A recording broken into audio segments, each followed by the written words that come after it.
إن الحمد لله نحمده تعالى ونستعينه ونستغفره ونعوذ بالله من شرور أنفسنا وسيئات أعمالنا.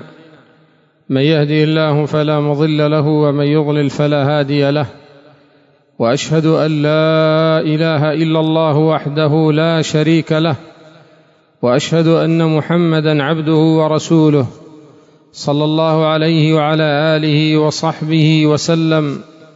يا أيها الذين آمنوا اتقوا الله حق تقاته ولا تموتن إلا وأنتم مسلمون. يا أيها الناس اتقوا ربكم الذي خلقكم من نفس واحدة وخلق منها زوجها وبث منهما رجالا كثيرا ونساء، واتقوا الله الذي تساءلون به والأرحام إن الله كان عليكم رقيبا.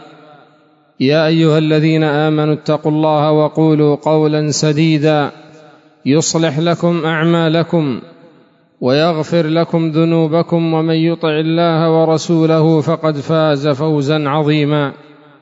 أما بعد، فإن أصدق الحديث كتاب الله، وخير الهدي هدي محمد صلى الله عليه وعلى آله وصحبه وسلم، وشر الأمور محدثاتها، وكل محدثة بدعة، وكل بدعة ضلالة، وكل ضلالة في النار. أيها المسلمون، يقول الله عز وجل في كتابه الكريم: ويمكرون ويمكر الله والله خير الماكرين. أعداء الإسلام على مر الأزمان يمكرون بأهل الدين، ويمكرون بأهل العقيدة الصحيحة والتوحيد الخالص، ويبرمون المؤامرات ويخططون الخطط لضرب الحق وأهله. وعلى رأس هؤلاء اليهود والنصارى.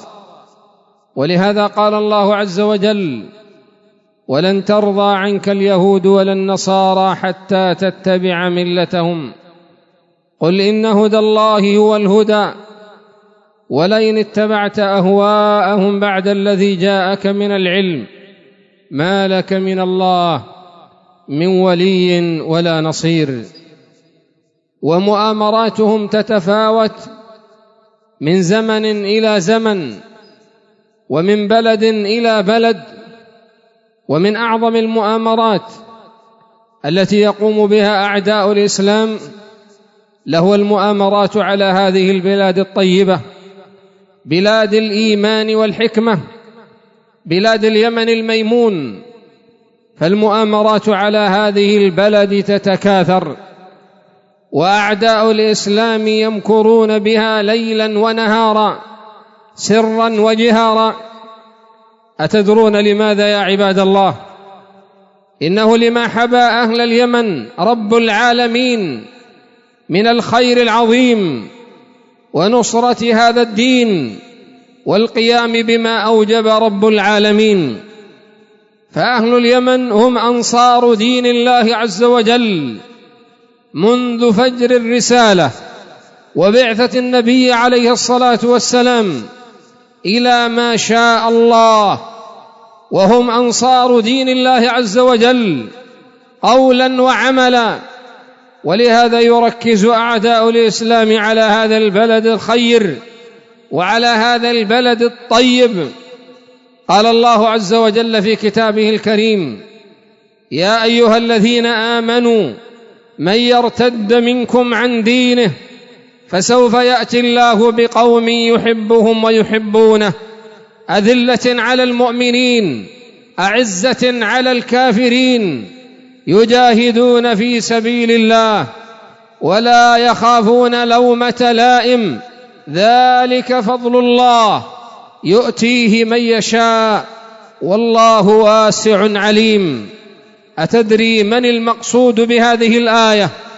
إنهم أهل اليمن الذي وصفهم الله عز وجل بهذه الأوصاف العظيمة، قوم يحبهم الله ويحبون الله عز وجل، قوم عندهم العزة والكرامة والشجاعة وإظهار الحق والصد للباطل وأهله، قوم يملكون في قلوبهم الرحمة والرأفة لأهل الإيمان وأهل الإسلام، وهذا فضل الله يؤتيه من يشاء.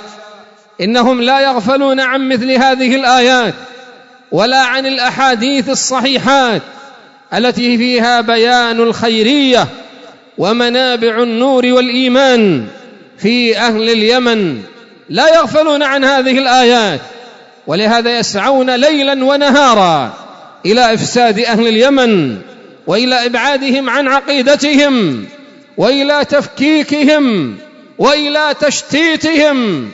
إنهم لا يغفلون عن حديث عبد الله بن عباس الذي رواه الإمام أحمد أن النبي صلى الله عليه وعلى آله وصحبه وسلم قال: يخرج من عدن أبين 12,000 ينصرون الله ورسوله، هم خير من بيني وبينهم.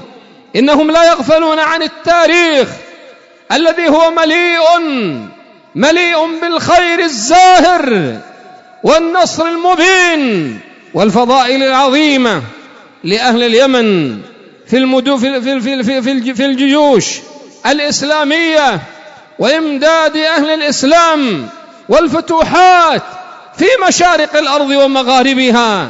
كان عمر الفاروق رضي الله عنه تعرض عليه قبائل اليمن في إمدادها، وهو يسأل: أفيكم أويس بن عامر القرني؟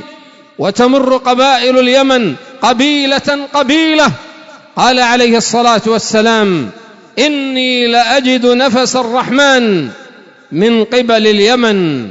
قال أهل العلم: أي ما ينفس الله به من الجيوش التي تأتي من اليمن لنصرة دين الله تبارك وتعالى.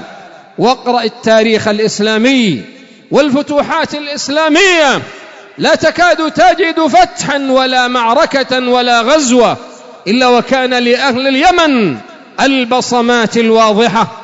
وإن نظرت في باب العلم والسنة فأهل اليمن هم السباقون إلى العمل بسنة رسول الله صلى الله عليه وعلى آله وسلم، وهم الحريصون على العلم وأخذه والعمل به والدعوة إليه. فلقد قدموا على النبي عليه الصلاة والسلام، كما في البخاري عن عمران ابن حسين قال عليه الصلاة والسلام حين قال: يا بني تميم اقبلوا البشرى، قالوا: بشرتنا فأعطنا. قال: اقبلوا البشرى يا بني تميم، قالوا: بشرتنا فأعطنا. فقدم أهل اليمن فقال: اقبلوا البشرى يا أهل اليمن. قالوا: قبلنا يا رسول الله. ثم قالوا: يا رسول الله، إنا جئناك لنتفقه في الدين، إنا جئناك لنتفقه في الدين. ولا يزالون من ذلك الزمن إلى يومنا هذا وأهل اليمن يحرصون على الفقه في دين الله جل وعلا. فلهذا وغيره من الصفات الحميدة والصفات العظيمة يركز أعداء الإسلام على إفشال هذا الخير وعلى القضاء عليه، فيبرمون كل المؤامرات بين الحين والآخر لإذهاب أهل اليمن وإذهاب عقيدتهم وإذهاب هويتهم وإذهاب خيرهم. يا أيها الناس، في هذه الأعصار المتأخرة وفي هذه الأيام المتأخرة يتمثل مكر اليهود والنصارى بأهل اليمن في 3 أمور. أما الأمر الأول فهو فتنة الحوثيين، هذه الفتنة الشعواء والسم الناقع الذي غرس في أهل اليمن وفي أوساطهم على مرأى ومسمع من اليهود والنصارى، بل على إعداد وإمداد وتشجيع ومعاونة. هذا الشر الذي لا يسلم منه حي ولا ميت ولا أخضر ولا يابس، هذا الشر الذي لا يعيش معه أحد.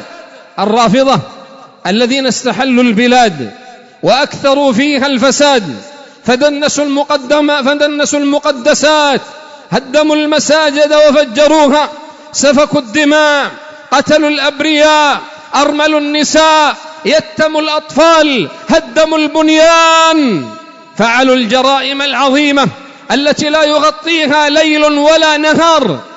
ومع هذا إذا نظرت إلى أعداء الإسلام لوجدتهم إلى جانبهم يقفون، وفي تشجيعهم ومدهم يسيرون، يمدونهم بالأموال ويعطونهم الأسلحة والعتاد، بل ويضخمونهم في المحافل الدولية وكأنهم مظلومون ويسعون إلى تمكينهم في هذه البلاد. هذا من المؤامرة العظيمة التي يجب على أهل اليمن أن يصحوا من غفلتهم، فإنه والله لو تمكن الرافضة الحوثيين من البلاد كلها لرأيت الفساد عيانا، ولا رأيت الشر منتشرا، ولا رأيت الخير مضمحلا. تدنس الأعراض وتهتك ويداس ويهان الكرماء والشرفاء، ويرفع الأذلاء الأغبياء المجرمين يرفعون فوق المجتمعات، ويحل ما لا تحمد عقباه. فيجب على أهل اليمن أن يقوموا قومة رجل واحد لاجتثاث هذا الشر الذي أوله في اليمن وآخره في واشنطن. هذا الشر الذي يقوم أعداء الإسلام كلهم في نصرته ظاهرا وباطنا. لا يجوز لنا أن نغالط أنفسنا، فالدول الغربية والشرقية من الكفار يقفون إلى صف الحوثيين، وكل من هزم الرافضة في معركة أو في بلد سعوا إلى إيقاف الحرب ووضع الهدن وتأخير القتال ليتمددوا ويستعدوا ويتدربوا ويجمعوا أكبر